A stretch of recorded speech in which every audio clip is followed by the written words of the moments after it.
Happy Thursday, everyone. It is 3 p.m. Eastern Time. Happy Thursday to all. Thank you for joining me. Looking forward to having this conversation about SAM registration mistakes. Welcome, welcome, welcome. Let's get to it. How are we looking out there? Can we hear me? Is my sound good? How are we doing on sound? Looking for some feedback on the sound. Says I'm public. Still waiting on some folks to join us. It's funny because you can't hear yourself. Oh, it's doing the warm up first. As it's warming up.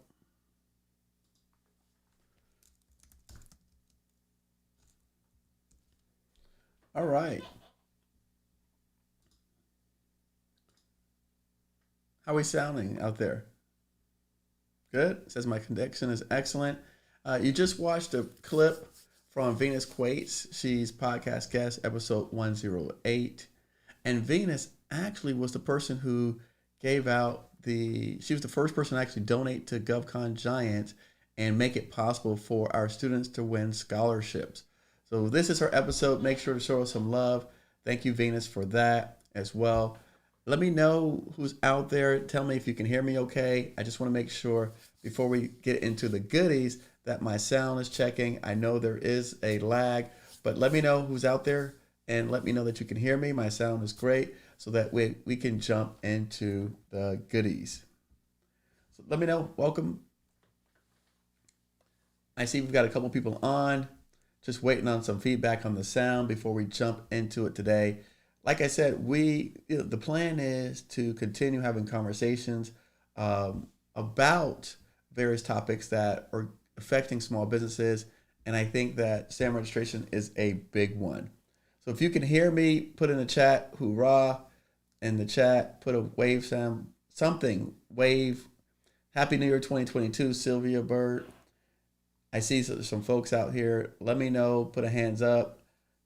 Give me a thumbs up if you can hear me out there. Sounds good? Okay, Sylvia, excellent. By the way, as always, like I tell everyone, let me know what it is that you do, your business, your industry, what city. I know it's 3 p.m. Eastern time, but don't worry, all the folks that are going to be watching this later on, they're going to be the ones that see your industry, what it is that you do, so that they can then reach out to you later on. And maybe at some point, you will be able to connect with those folks as well today. So, hey, welcome Kevin Smith. Welcome Sylvia Bird. Welcome Dan Williamson. Says it sounds good. Loud and clear, TCXCT. All right, good stuff. Yeah, I know when I'm sitting back and I was thinking about it, I think it's been 4 years since I put out a video on SAM. And for a very long time, we did businesses. We showed people how to actually go through the SAM and navigate the system to pull down bid opportunities. And I'm going to follow up this video today where we're going to look at SAM bid opportunities. So again, I don't know how much time people have, but I wanted to talk about SAM.gov, right? I want to talk about the foundation because that is, in fact, the foundation for all of us getting started in the world of federal contracting.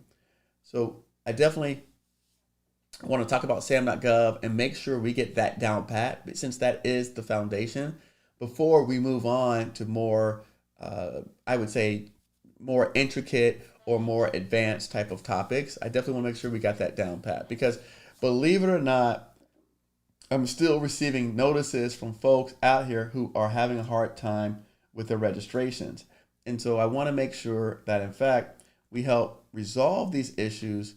And again, I'm doing my part because sometimes people are under the impression that because a video is old or outdated, that it doesn't still apply. So I want to make a 2022 version so that way all the people who did not have an opportunity to watch me, to participate back in 2017, 2018, they're going to say, they'll get a chance to actually see what we're doing now.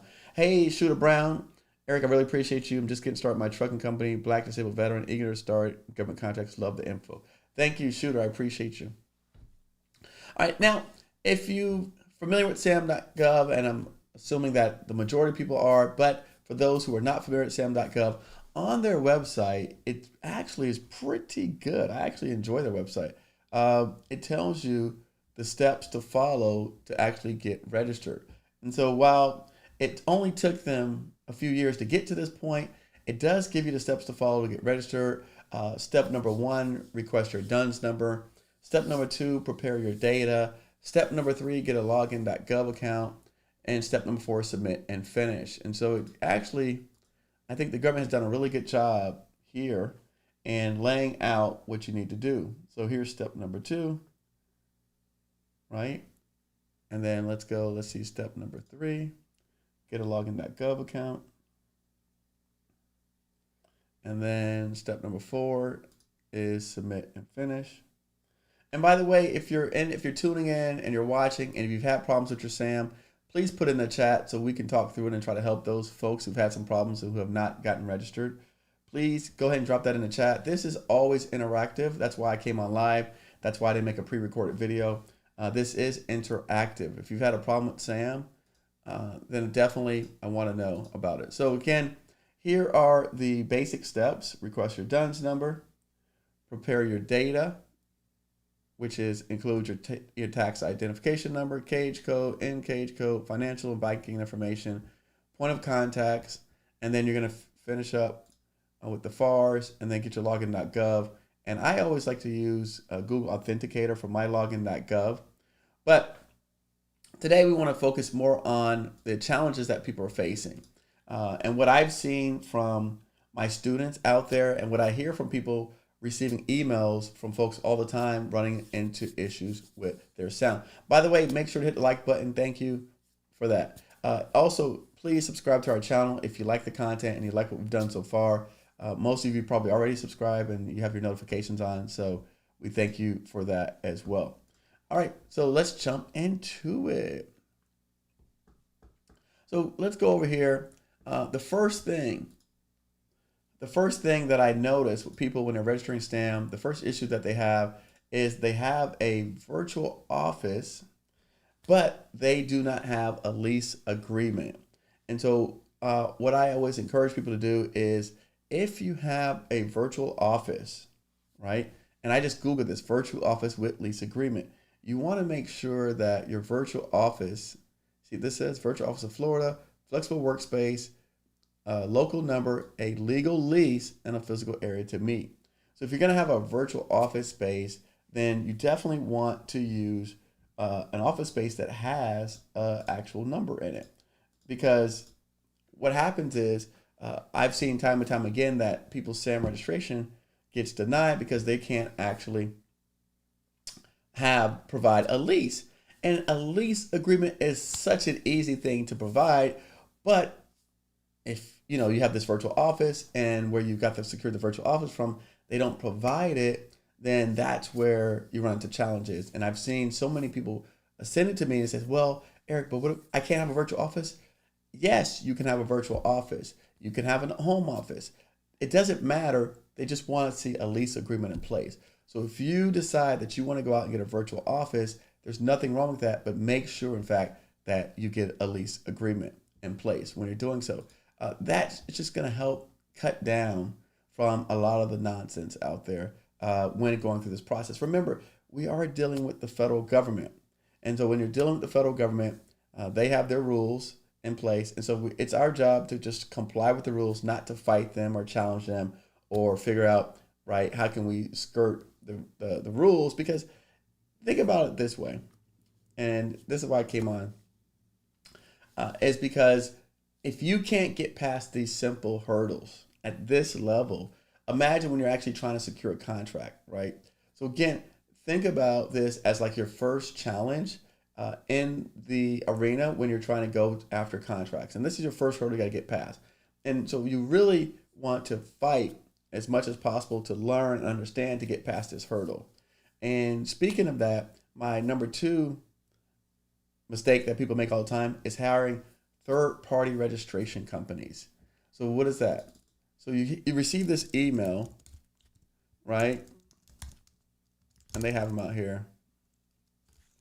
SAM registration renewal. I'm just going to Google it. And you'll see on here, oh, sorry. So if I type in SAM registration renewals, you see on here these companies that are what they call third-party registration companies. And they're actually not associated with the government. They are vendors who prey on small businesses not knowing, right, what the process is of going through. And so they prey on you, they send you emails, they give you phone calls. Sometimes they even say that they're the SAM help desk, right? So that way they give the appearance that they are. But listen, no one from the government, from GSA, which is who runs SAM, is going to call you from the help desk to offer to help you with your registration. Now, the government does help you with SAM registration. So there is an actual SAM help desk. However, if you're looking on here, and as you see, these are ads. The government doesn't run ads. These are all advertisements, right? This is, when you get to here, this is the actual official government site. But everyone else up above here, these are registration companies, third-party vendors who are out to take your money. And while, again, if you've got more time, if you got more money than time, then it might make sense. I just caution against it because really this, like I said before, this is the very first step to getting started. And if you can't go through and get past this first hurdle, this first bump in the road, then you're going to have a hard road to plow moving forward in just terms of getting and maintaining contracts. So that's the second point, is using a third-party registration companies. The other thing with that, for me personally, when I see people that do that, I actually put them in a certain category, and I actually give them like a red flag. So sometimes I'll see people on their website or on their capability statement, they'll have these third-party registration companies listed. And so when I see that, I'll automatically discount them as someone that does not know what they're doing out here, right? And so imagine if I do that, I'm sure that other people in their mind does the same thing. Third-party registration comes number 2. Number 3, the wrong DUNS number. So this is interesting. I actually have a video about it, and let's just follow steps. Here, the first step is getting a DUNS number, right? And so here's the page where you go to and you actually request your DUNS number. Now, what is a DUNS number? The DUNS number is the actual number that is assigned to you for your business. And I'm sorry, I made a mistake. I said wrong DUNS number. I meant wrong NAICS code, The DUNS number is step 2 in the actual process, but choosing the wrong NAICS code is the biggest challenge that I see with small businesses. So let me explain what I mean.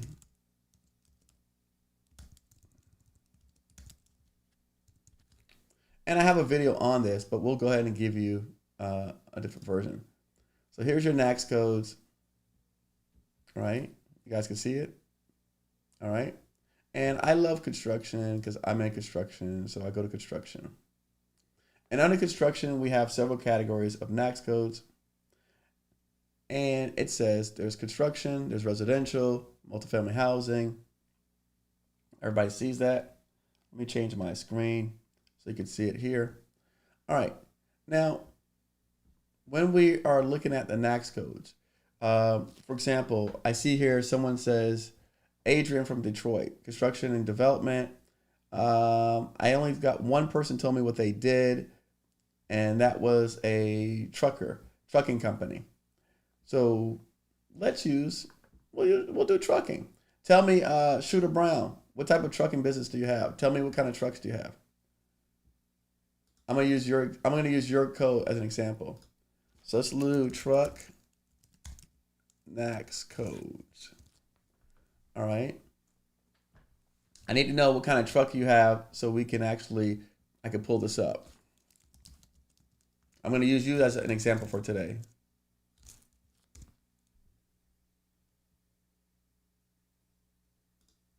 Tell me the type of truck you have so we can pull it up. What I have on the screen is the SBA Small Business Size Standards. So on here, these size standards correspond to the respective NAICS codes. Does everybody see that? So these codes here are the NAICS codes. My man has a trucking business, and here we've got, under trucking, we've got general freight, long distance. Does that apply? But we also have 484110, general freight, trucking, local. So you got long distance, and then you have local. So these are two totally different NAICS codes. Now, these both start 484121. Let's go down here and find it in a table. We use this as an example. Anybody else want to put in their business, you want to drop it in the chat, definitely do that.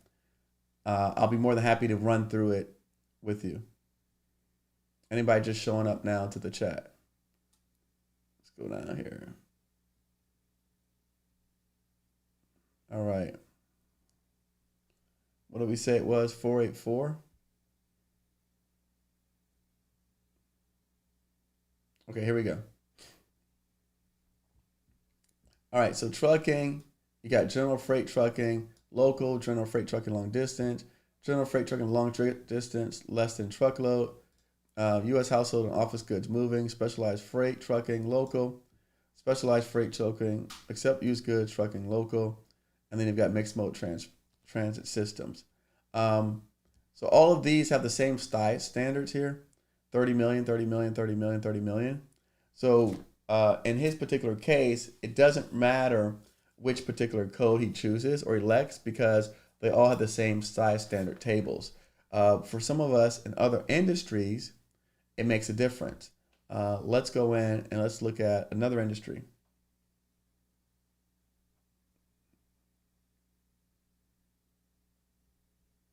And by the way, we're discussing the first mistake that we're talking about the 8 mistakes that small businesses make when it comes to their SAM registration. Mistake number 1 was having a virtual office without a lease. Mistake number 2 was paying third-party certification companies for registration. And now we're on mistake number 3, which is choosing the wrong NAICS codes. So here, when we're looking at newsprint mills, paper mills, I'm going to go back up to construction, waiting for some more people to drop in the chat what is their business, what we do, so that we can talk specifically towards them and their industries. All right, here we go. So in construction,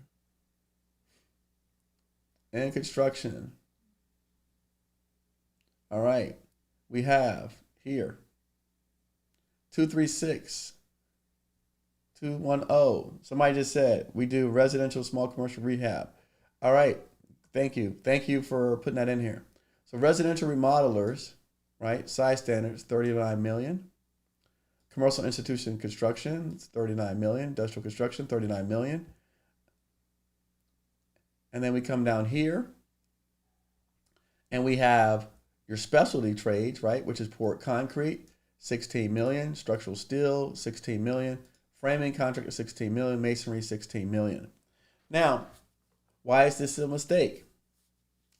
The reason why it's a mistake is because why? You actually have the option to elect to choose which either of these NAICS codes as your primary NAICS code. Is everybody familiar with primary and secondary NAICS codes? I hope so. So you actually have the option, ARM, to choose between a primary and secondary NAICS codes.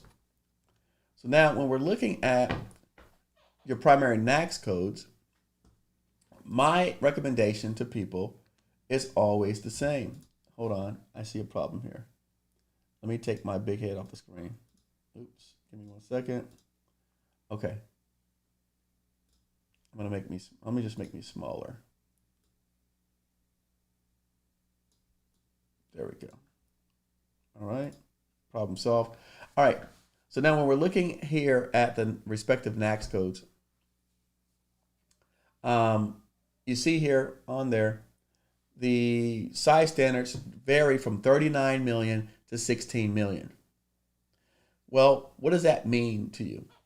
Most of you out here at some point in the future, if you are successful at government contracting, and some of you, even if you're not successful at government contracting, you are going to attempt to apply for 8A.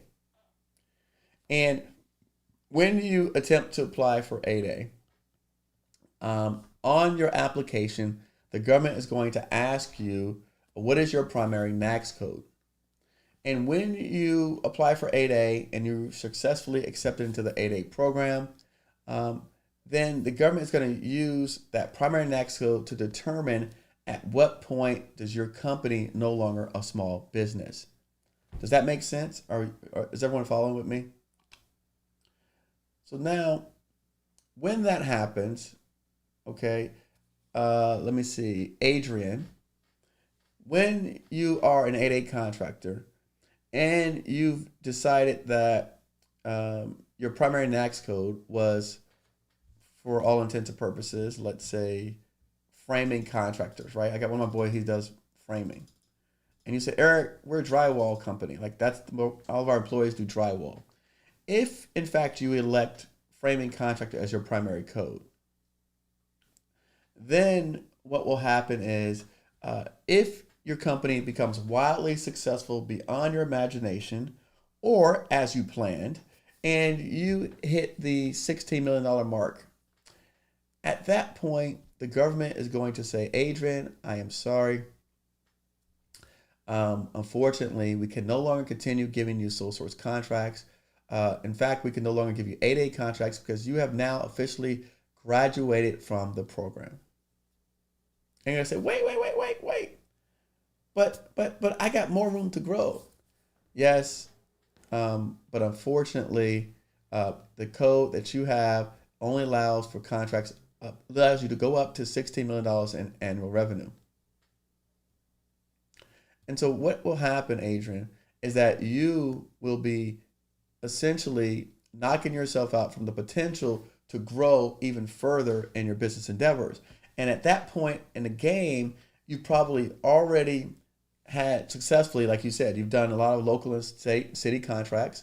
So you've probably already done the same way you are today. Now you're going to be 5 years down the road. You've done, obviously, if you're doing 16 million a year, you're proficient. You've got relationships. The people love you. They're like, oh my gosh, AR Property Construction, they're the best company out here, and they're give me work. And then your SBA says we can't accept it for you, and you go, wow, that really sucks, and that's unfortunate. And now you're fighting with your SBA rep. And believe me, I don't care what anybody tells you. I don't care if somebody tells you. It happens. We have Maria Martinez, who's my resource specialist. We have clients right now where the SBA office has rejected them in terms of projects, sole source that the government wanted to give them. The SBA rejected those projects. And it can happen to you. I have 2 examples of people that we personally know that this has happened to them, where their BOS for the 8A has rejected projects because it didn't align with the NAICS codes or with the business plan that they set out in the beginning. So some of you watching are saying, well, Eric, I don't even know if I'm going to get that far. You have to be thinking about your future today. You have to be, successful businesses plan their exit strategy when they start the business. So you need to be planning, right, what's your exit strategy today, and part of that includes ramping up, scaling up, okay, to the point where you can be bought out, or that you have a business that you can sell to somebody else, or that you've got a business that will continue to grow and to continue to pay your bills, pay your lifestyle, fund you, and take care of all the people around you for years to come. And so in order to do that, you cannot limit your ability to grow and scale. And unfortunately, this is not something that when we go back over here to the government's website, that they tell you. So unfortunately, the government doesn't tell you this stuff when you get registered. So I want to make sure that for the majority of the people out here that are watching me, that are listening to me, that are following me, that you get it, right? Now, Adrian asked a really good question. Can we go in and change the code after registration? Yes, you can. You can change the code after registration. However, when you actually register your company and you start applying for certifications, that's where you start to get locked in. That's where you cannot change it after the fact, because now they're classifying you as a certain type of entity. And that's going to be the basis for your set aside. And so even though this, we're talking about SAM mistakes, it really starts to kick in gear when it comes to your set aside. So yes, today you have the ability to go in and fix it, but most people, and I know this, as soon as they get SAM, they start applying for certifications. You can tell me I'm crazy, but I'm just telling what I've seen. So most people, as soon as they get their SAM registration, they start applying for certifications, women-owned, HubZone, excuse me, whatever you are eligible for, disabled veteran. We've got somebody on here said they're a disabled veteran. So again, what we want to do is make sure that all these things are aligned. The other issue with the NAICS codes, Adrian, is if you do change your NAICS code after the registration, you have to make sure that the tax returns you're filing has the same NAICS code that you put as your primary on your SAM registration. Do you hear me? When we are doing it, we need to make sure that all these things match, because yes, you can go in and SAM and change it, but we need to make sure that your taxes, because now, right, when you start applying for certifications, and you know this, Adrian, from your state and local certs, you got to submit tax returns. Are your tax returns going to match up? Let me show you what I mean.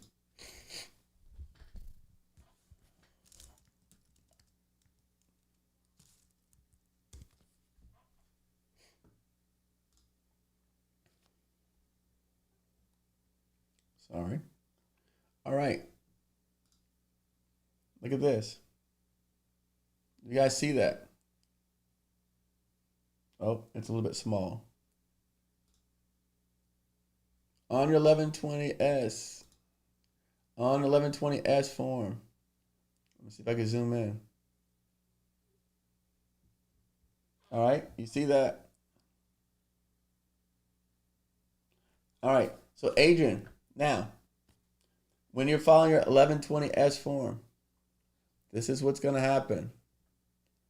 They're going to look to see, right, does your 1120S tax form match with your primary NAICS code? Again, when you start applying for things, you got to make sure we're consistent across the board. I personally had this problem.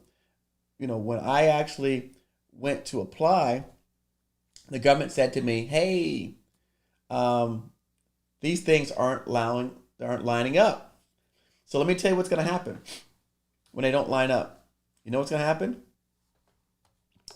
The government's going to say, you go back to your account and you change it, right? So now you change the form and you put the new NAICS code on there. Cool. The government's then going to say, hey, Adrian, 1 second.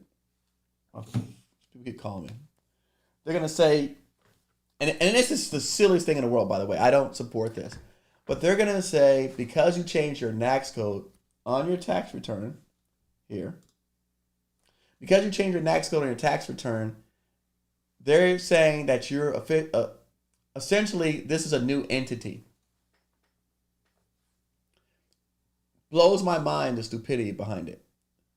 But they're going to look at you as a new entity because, remember this, NAICS code is even though we know it for SAM registration, it actually is North American Industry Classifications Code, which ties to, right, like your business. So if you change NAICS codes, they're saying, oh, you changed your business. And as ridiculous as that sounds, this is what they're saying. So I'm trying to help all the people, right, that are watching me, that are following me, to be more consistent, to understanding this, so that way, when all these things across the board flow, and then you won't have any problem with being rejected moving forward. All right? Does that make sense? So watch that. Watch your NAICS code. Makes a difference. All right. Let me see what questions I have real quick before we go on to item number 4. What questions do we have out there? let's see. Um,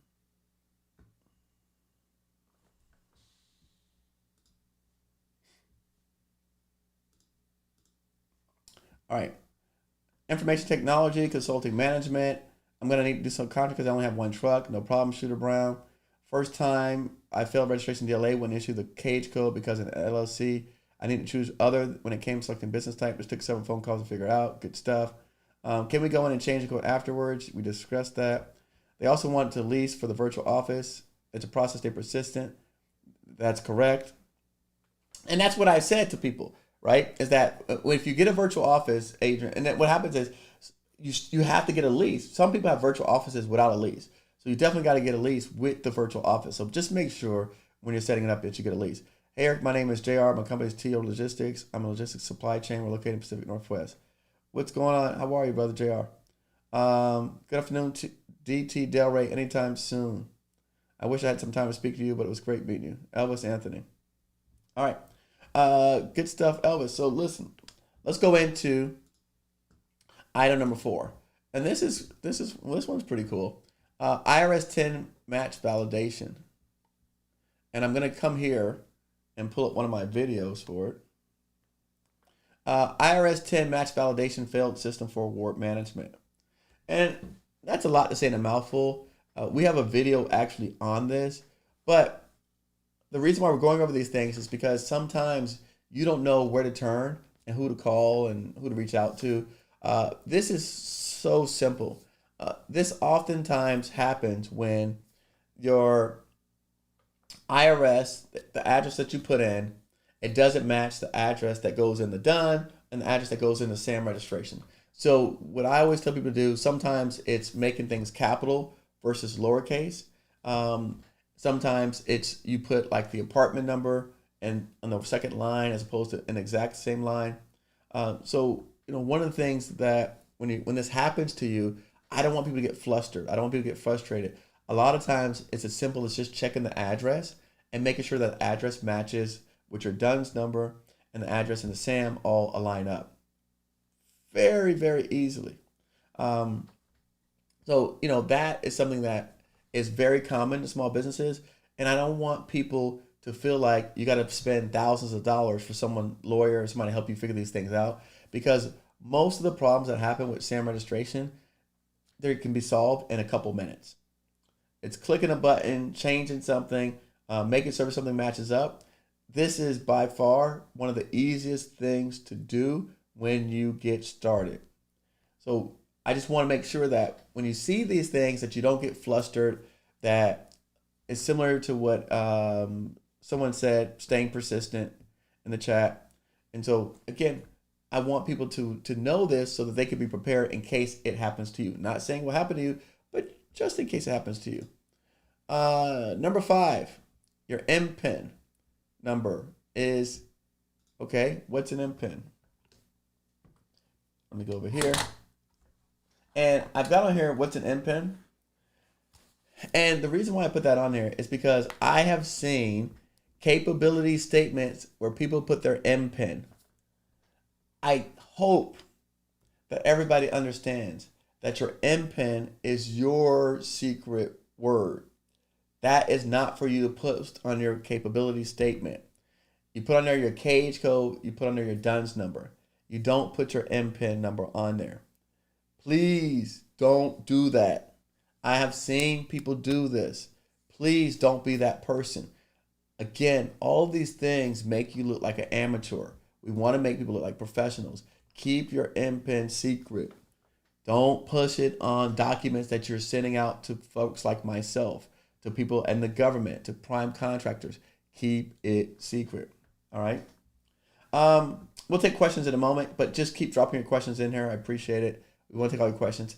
And by the way, below me on the ticker here, we've got our email, our phone number, our text line for people to contact us. If you have any questions about any of this stuff, and if you're interested, because people always ask me, do I have courses?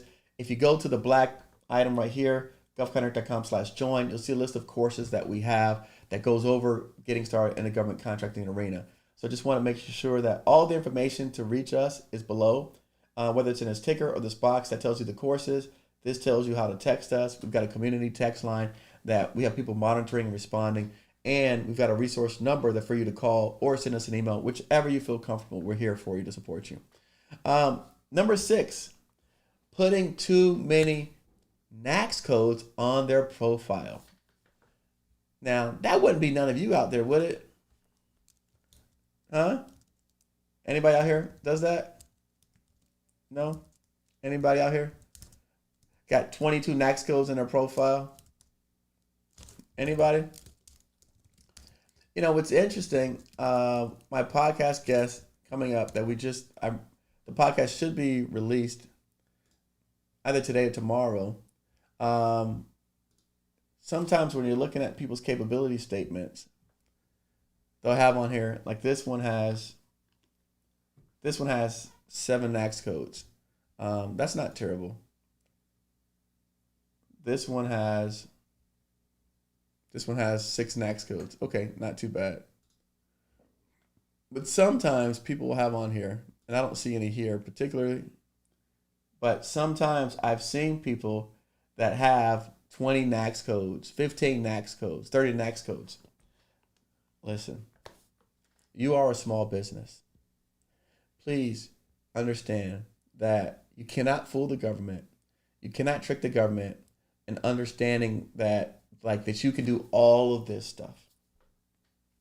They're not going to go for it. They're not retarded. They are, sometimes they are naive, but they know that, like this person just mentioned, as a solopreneur, as a small business, you cannot have 22 competencies. You do not have, if you don't have a team of 30 people, right, then it's impossible for you to have 22 competencies, because all of those disciplines require specialists, experts, skilled tradesmen, technicians, programmers, you name it. Each particular NAICS code. So unless you have a large organization with hundreds of people, it doesn't really make sense to have 30 NAICS codes on your profile. And when a person on the other end, whether it's a stakeholder, program manager, contracting officer, small business specialist, sees that, it immediately draws red flags.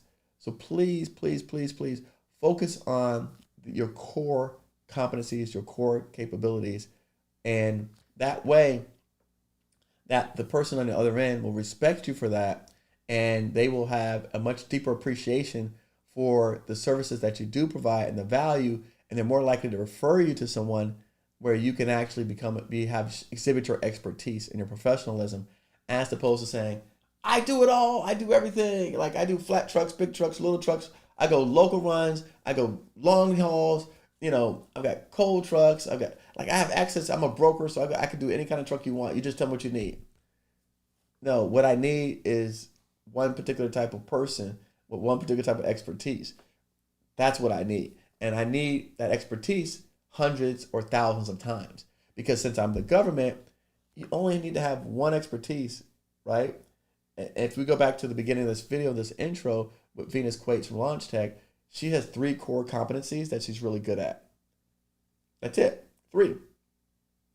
And with those 3 core competencies, she's been able to make it to the Inc. 500 list several times in a row. So again, you don't need 22 different core competencies. 1 or 2 is great. And then if it happens to be related to, like for example, if it happens to be like vertical, then that makes sense strategically. But because again, the government does also understand that some NAICS codes they don't cover some of the other areas that may be intertwined with your, let's say, computer or technician. It usually applies to like software programming, things like that. But so sometimes multiple codes do make it up in order to be able to explain what your business does.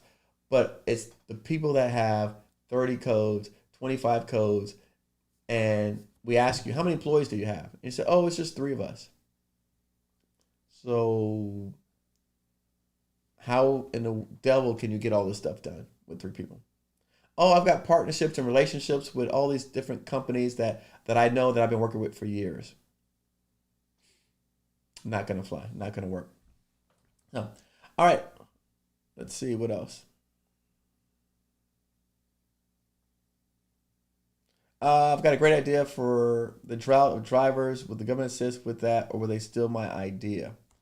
Lavelle, the the government's not interested in stealing ideas. One of the things I will say, if people have ideas for the government, is that in fact, ideas are a dime a dozen. It's about execution on ideas. It's where the meat and potatoes come together. Because just having an idea doesn't mean that you can execute or pull it off. So they're not really interested in stealing your idea. However, if you were to share it with a private individual, private citizen who has more means than you can, then that private individual might steal it. But the government themselves, remember this: most of government employees are really happy in their jobs, or maybe they're not happy in their jobs, but they're happy to have a steady paycheck and insurance, and not have to worry about their bills, and not have to worry about whether or not they have to be productive. So chances are they're not going to go out and leave their comfortable 9 to 5 job that they've been at for 20 years to go take Lavelle's idea on how to solve the trucking problem. And by the way, I'm not going to get paid extra bonus from my job, because the government doesn't give you bonuses for solving problems. So since I'm not going to get a bonus, why would I even care to do it? So just keep that in mind. I'm gonna keep dropping the questions in here. Let me get through my 8 things, and then I'll answer questions towards the end. That way, the people who are staying just to hear what I talk about, they can get that, and then the other folks, they can choose to leave or stay, and I will continue answering questions. The next thing is not completing your SBA profile. So what is that? Hold on, let me pull it up. SBA profile.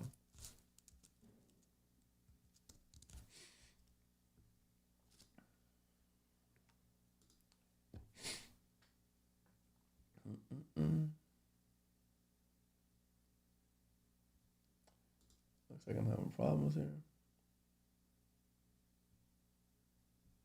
What happened?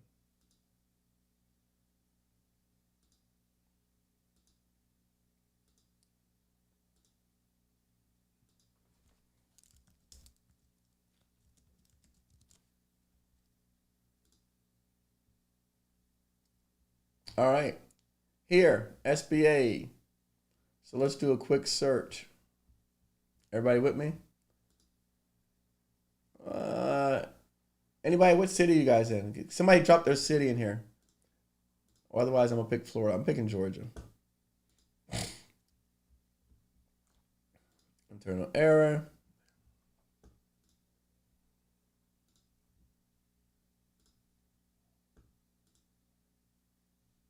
Internal error. Good job, SBA.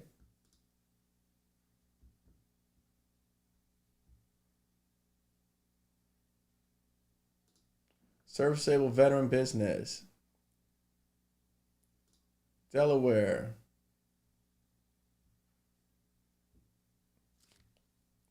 Let's hit search. See if it works this time. All right. SBA profiles. Jeez Louise. Look at this.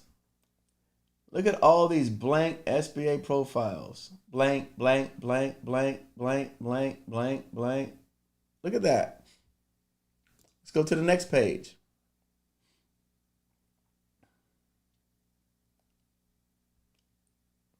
Look at that. Blank, blank, blank, blank, blank, blank. There's more blank profiles than completed profiles. Let's go to the next page. Maybe we'll get something different.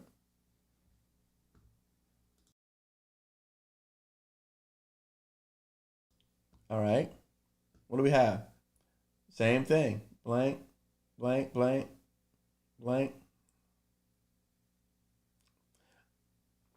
When I tell people these things, I want you to understand, I'm not picking on anyone. I'm saying this stuff for people's own good, because this is what I see, right? And so when I'm telling people this, these are things that I see. Most of the time, I always say this because I used to be a realtor a long time ago, and people tell me their stories. And I go, look, most people in their lifetime, they're going to buy or sell 1 or 2 houses, right? And as a realtor, I was doing 3 or 4 houses a month. So obviously I have a lot more experiences of seeing what happens with people all the time. By the way, if you are watching now, make sure to like the video. I see there's about 30 people watching, so hit the like button, please, all 30 of you. At the same time, that'd be great. So that way it would help us with the chat. So again, look at this. All of the SBA profiles are blank. More people, I bet you if I were to go and look these companies up, right, they would probably have, like this Sanford Technologies company out of Wilmington, Delaware. Mr. Sanford Fletcher. Dwayne Hodges, Newcastle, Delaware. DH Cybersecurity Solutions.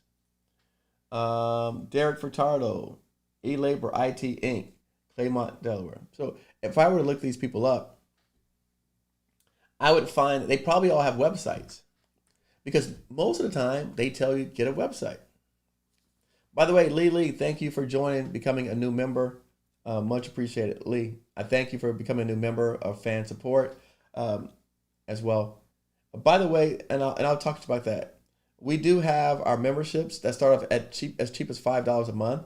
And with those memberships, it gives you access to all of my videos that are not published. We have about 30 videos that are non-published going back to 2018, 2019, where we're going through all of these lessons.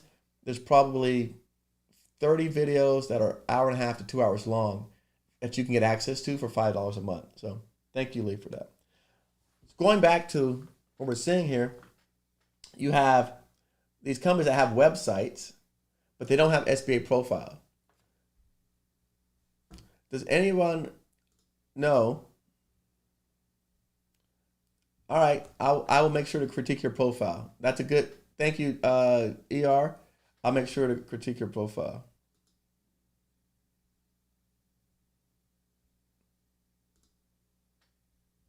Leave it up there. I'll make sure to go after it.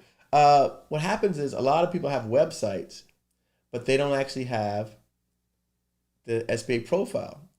But do you not realize or understand that, in fact, the SBA profile, this is where the government goes to do market research to find small businesses. So this is literally the place where the government goes to find small businesses.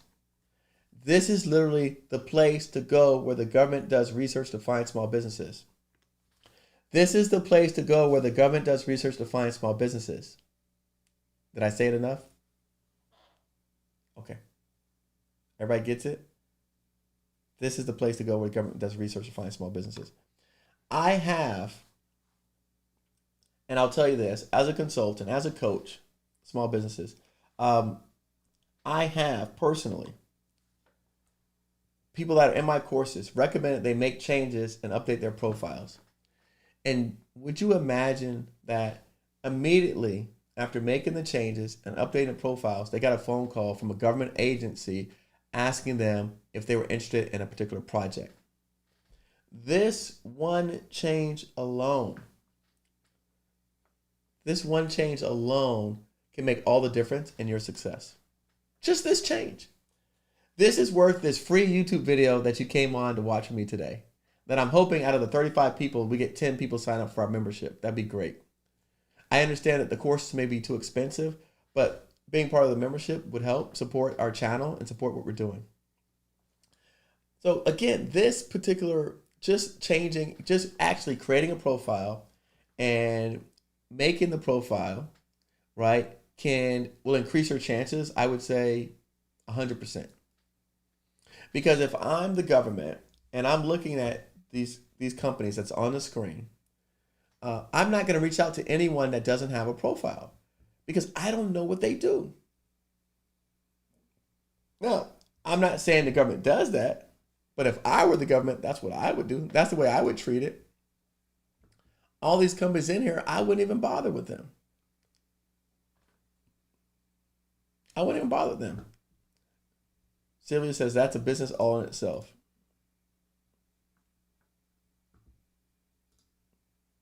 So I would not even bother with anyone who did not have a profile here. And then mistake number 8, which I think my man Dre wants us to do, is that not only did it not complete the profile, it's not filled out correctly. So mistake number 8 is not completing your profile correctly. And that's something that we'll go through right now. And we're going to look at this particular person's profile and we're going to critique it. And that way we could give him his due feedback as respect. And this is part of the process. So let's go in and let's look at somebody's profile. Simply says that's a business all in itself. Where are we at? So we got Dre's Auto Transportation, Lafayette, Louisiana. Dre, let's see if we can find you here. All right. Let me go back and let's see if we can find Dre. Dre, do you know your DUNS number? It'd be easier if I had your DUNS number. Let's see. Let's go in Louisiana. By the way, I love this kind of stuff. I like doing this stuff on the screen. I like real life. I like interaction from the people. Welcome all the new people. Just to recap, we're discussing the top mistakes made when registering in SAM.gov. Number 1 was having a virtual office without a lease. Make sure that if you do in fact set up a virtual office, that you get a lease agreement for your virtual office. Number 2 was paying a third-party registration company for your registration. Oftentimes people, I see them send me profiles that they've paid or hired this third-party registration company. And unfortunately, when I see that, I automatically know that they have not done their homework, due diligence. And so if you can't even get through this process of SAM registration, then it's very difficult for me to actually trust you as a vendor, because this is really pretty simple things. So definitely want to say that. Number 3 is choosing the wrong NAICS code. When we're looking here over at the SBA profile, we want to make sure that our NAICS codes, and I just took it down, we want to make sure that our NAICS code, our primary NAICS code, has the highest ability for us to grow into, meaning that if we've got a choice between size standards of 16 million and size standards of 39 million, you want to choose the size standards of the 39 million.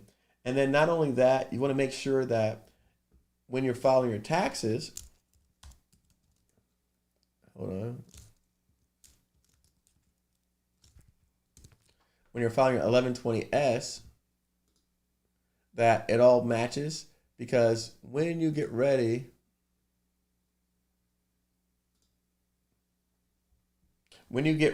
to file that, the inconsistency for your apply for your small business certification, it's going to come up, and the government's going to know.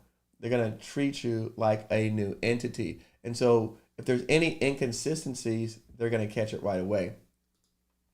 The next thing is your IRS 10 match validation. That is ultimately what that is just making sure that, in fact, all of your addresses match up. So your address on your DUNS registration and your SAM and what you filed for your EIN number, make sure that they all match as well. And then the next thing is keeping your MPIN secretive. Our MPIN is a private PIN that we are assigned, or that we actually put into the SAM now. It used to be assigned before, but now you actually put your MPIN into the system. And so we want to make sure that we keep that secret. I've seen people give me profiles that has the MPIN on their capability statement, and you don't want to do that, because it is your private secretive code for your SAM registration. So you don't want to share that with anybody. And then number 6 is putting too many NAICS codes on their SBA profile. So a lot of small businesses will just load up with NAICS codes, and you got a 3-person business with 22 NAICS codes, and it looks ridiculous and embarrassing.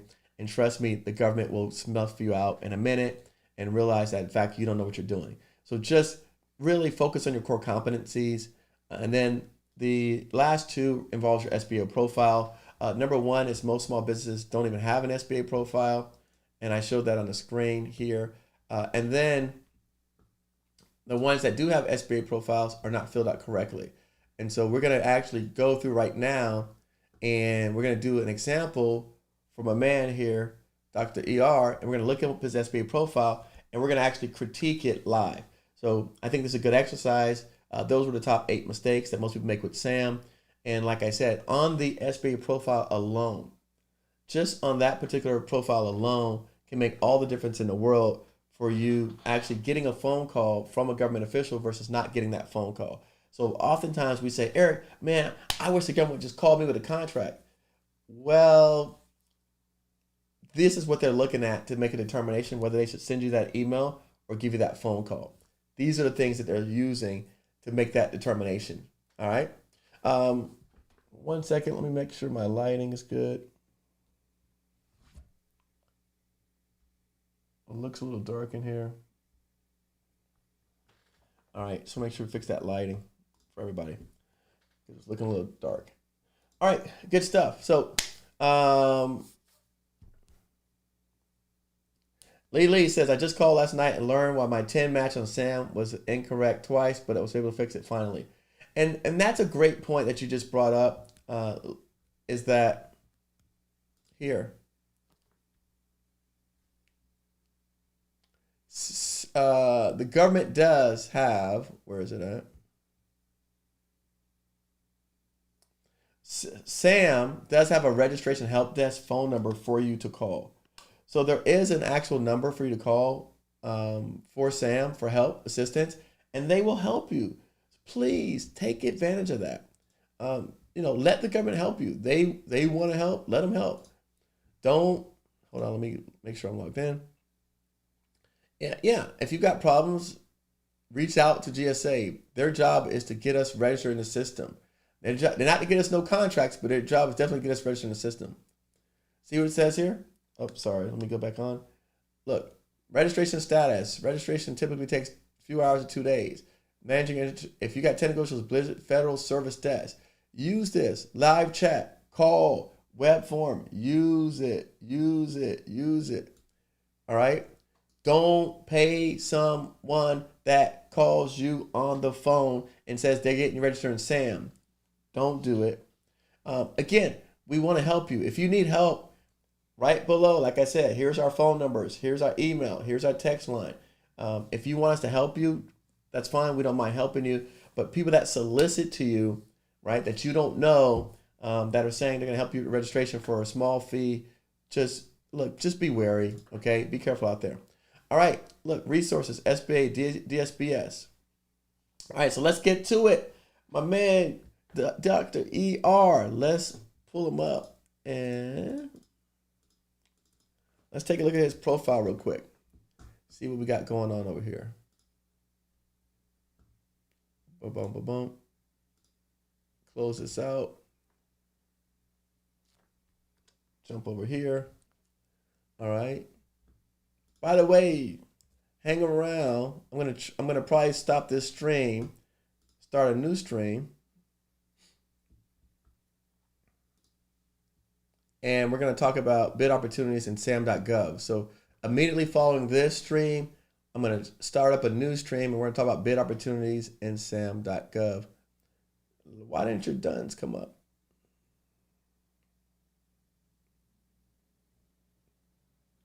All right. I got your duns in here. Let's see what happened. I got Louisiana. You said Louisiana, right? Let's put in any state. Make sure I don't have any. Oh, okay. I got this checked. So let's take this out. And let's see what we get. See if that helps.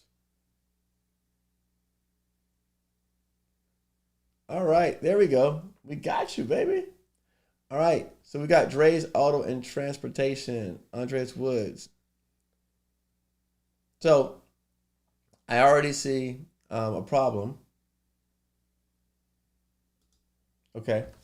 All right, problem number one. Let me go back. Okay, problem number one. right? Capabilities narrative here. Dre's Auto and Transportation LLC specializes in logistics.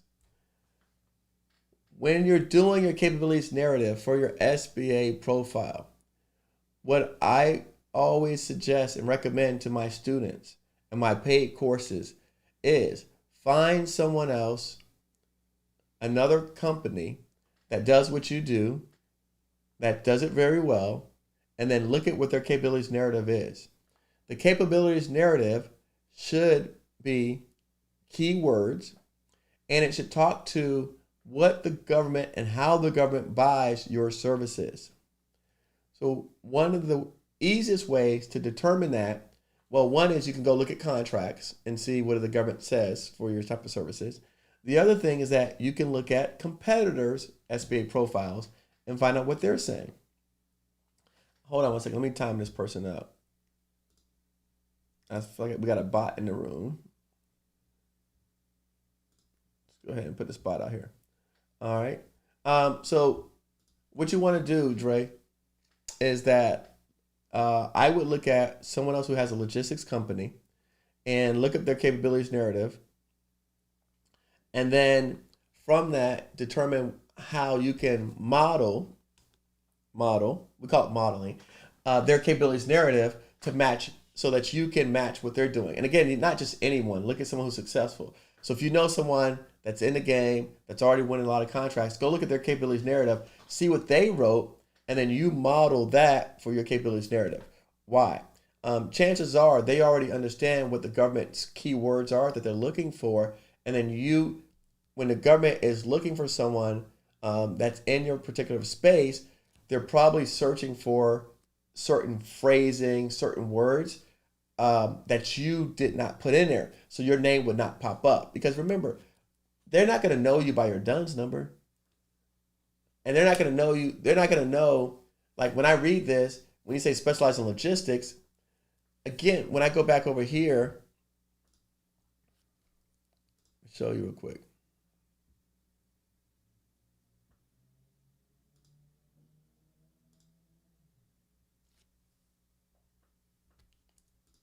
Second.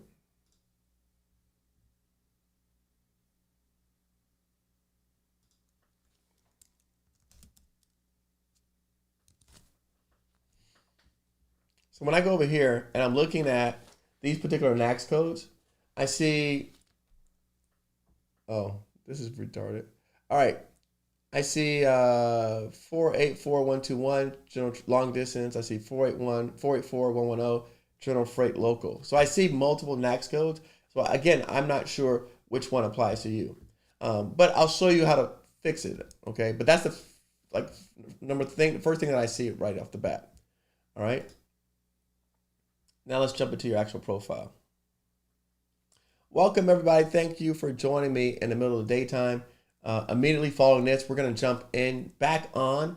After we follow this one up, I'm going to probably take a 10-15 minute break. Then we're going to jump back on and we're going to go look at business opportunities in SAM.gov, which is currently out starting for the new year. So immediately following this discussion, we'll be jumping back on looking at business opportunities. So if you got some time, stick around. All right, you got your NAICS codes on here. Now,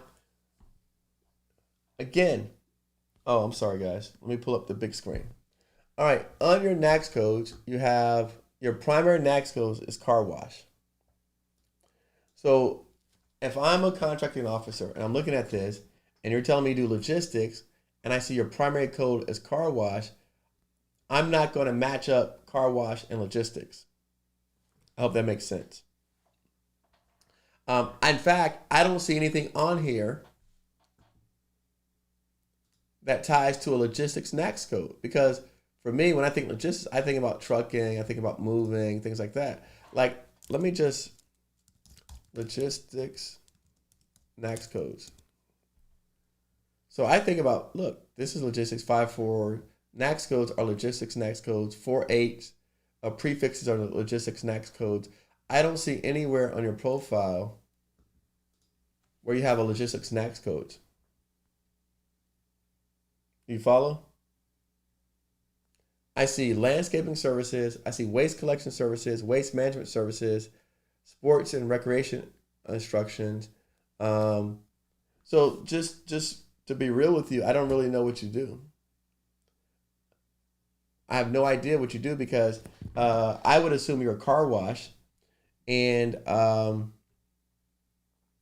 I don't really know what your business does, and that's just like a quick observation.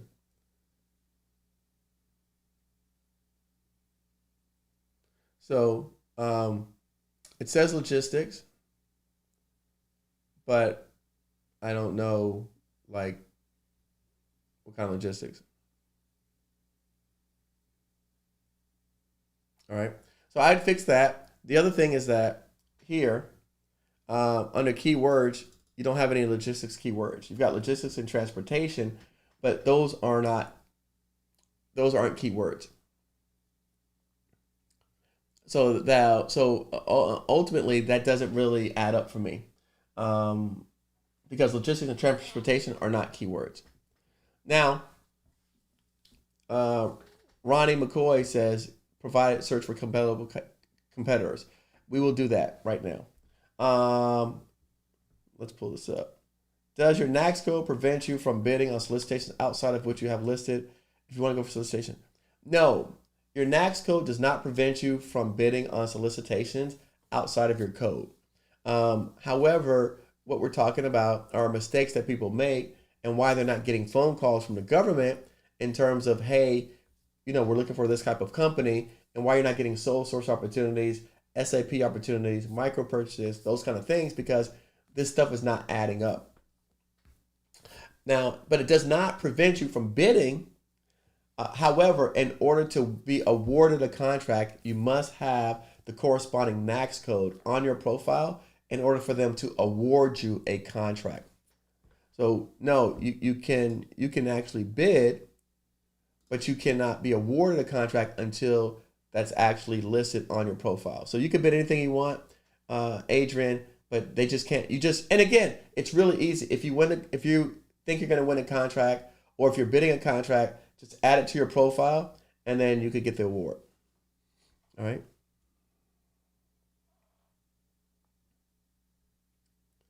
All right. Let's see. So let's look at a competitive example. That's a very good point.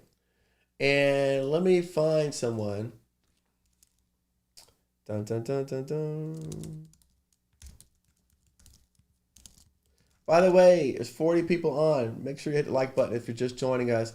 Don't forget we have our membership program. It's $5 a month starting off, and you'll get access to a whole bunch of goodies, as well as 30 plus other videos from the past that we've done.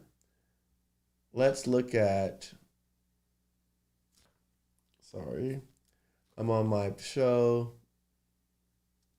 I'm trying to think of one of my guests. We could look at their profile.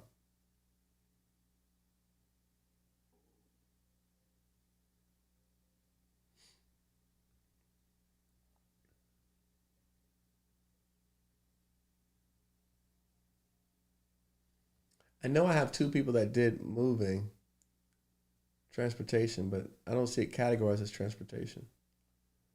All right. Let me search.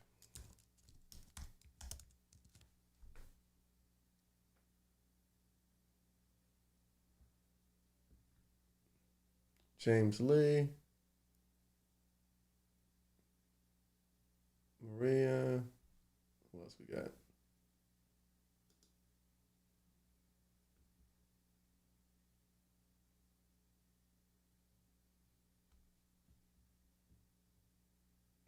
Okay. All right, let's just look up somebody on here.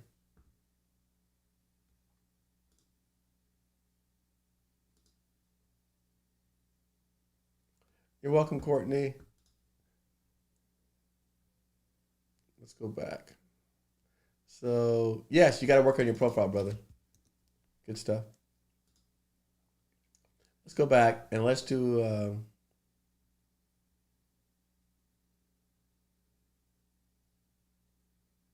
What did we say? Next codes were what?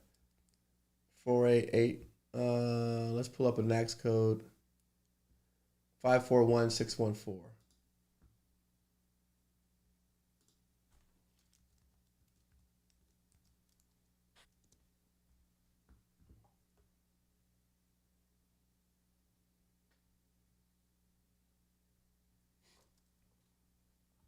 Thank you for joining us today, Courtney. All right, let's pull this one up. Let's see what we got.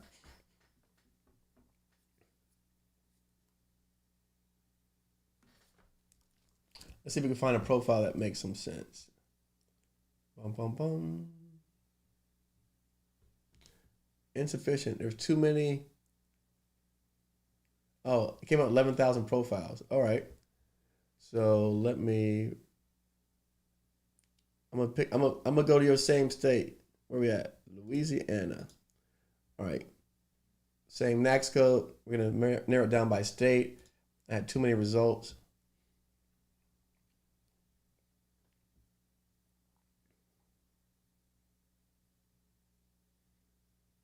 All right. This guy right here, CDM Ventures. All right. This particular person right here, CDM Ventures. You see this? Carolyn, Maine, out of Kenner. You see what she wrote? Marketing, transportation, trucking, warehousing, logistics, training, communication, technical writing. Those are the words that the government's searching for. All right. You guys see that? Let's go into her profile. Carolyn. Hey, Carolyn, how are you?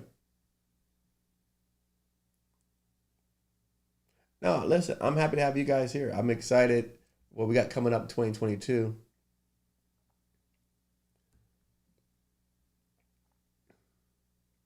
All right. General warehousing and storage. Freight, trucking, logistics. You see?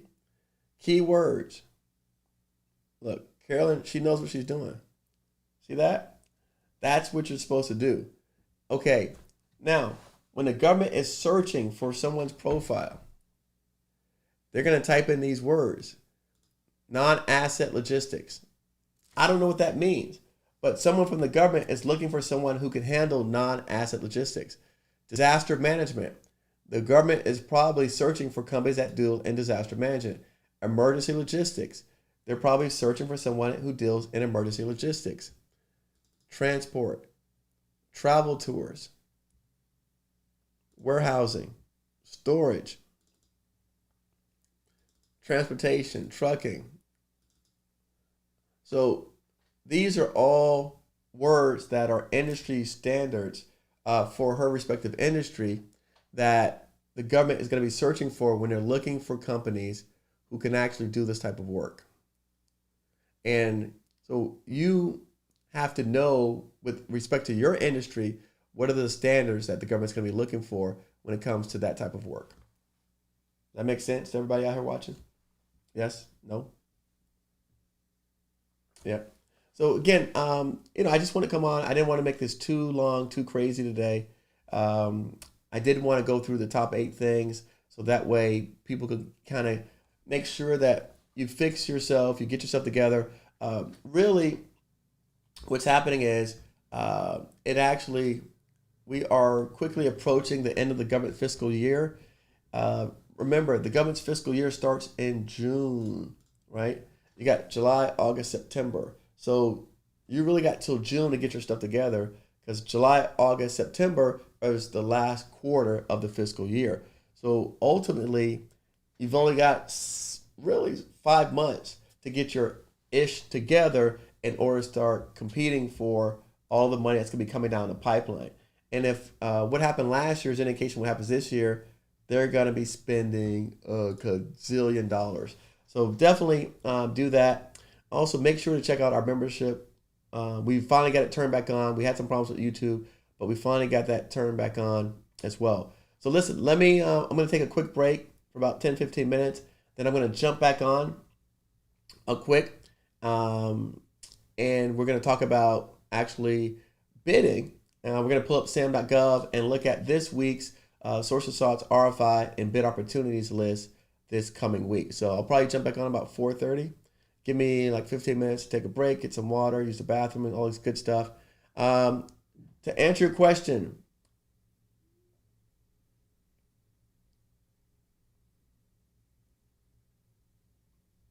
all right, let's see. Good info. Thanks for Arizona. Thank you for your information. Do you offer mentorship program? Yes, we do offer mentorship program. We do. Visit, like I said, on the screen, govconeric.com/join. And we have coaching, and then we have courses. Take a look at all the programs there. If you've got any questions, right here on this side, you've got the phone number, email that you can reach out to. If the government calls you for a contract and you don't answer, do you leave a voicemail? Yeah, they'll leave a voicemail and also send you an email as well. So, Kazar, who should I talk to? The team assists with consulting for friends, business, trying to apply consulting course, but want all little live assistance with it as to his as a test run with E. We've got a couple people that actually have gone through the consulting course. The first guy comes to mind. His name is Mark Higgins. Mark Higgins is a great person to talk to about consulting. He's in the 1.0 course. And any one of my team, Erica, can connect you with Mark Higgins, send you his email, and talk to him. He was exactly where you're at in the program. And so he's since got a client from a friend of a friend. So definitely Mark is a good guy to talk to. In fact, just send me or a service an email and ask to be connected to Mark Higgins. All right. All right, guys, listen, let me jump off of this stream. I'll jump back on in a minute. I'll see you guys in a minute. Canadian companies, yes, can compete on U.S. platforms. Shammy, yes. Canadian companies can compete, yes.